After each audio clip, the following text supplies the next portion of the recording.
खिलने की कसम।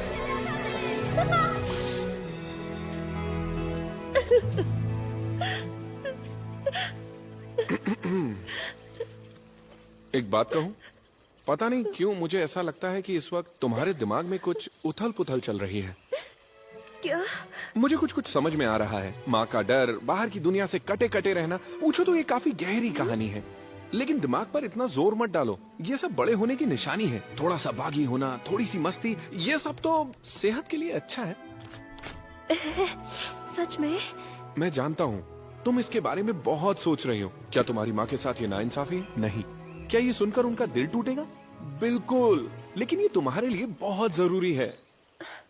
उनका दिल टूट जाएगा? बिल्कुल, टुकड़े टुकड़े में। इस तरह। उनका दिल जरूर टूट जाएगा, तुम सही कह रहे हो। वो तो मैं भी जानता हूँ। अरे यार, ठीक है, मुझे यकीन नहीं आ रहा मैं ये कह रहा हूँ, लेकिन मेरी तरफ से सौदा खत्म। क्या? हाँ हाँ, लेकिन मुझे शुक्रिया मत कहो। चलो वापस चलते हैं, तुम्हें तुम्हारे घर छोड़ देता हूँ। तुम्हारा तवा, तुम्हारा मेढक, मुझे अपना झोला मिल जाएगा। तुम्हें अपनी माँ के साथ फिर से एक सच्चा और मजबूत रिश्ता मिल जाएगा, और उसके बाद हम एक दूसरे को अलविदा कहेंगे। नहीं, मैं वो कंदील देख कर ही रहूंगी। अरे बस भी करो, मेरे खुद के झोले को पाने के लिए मैं और क्या क्या करूँ? लगाओ एक फिर से। कौन है वो? गुंडे मुझे पकड़ने आए हैं।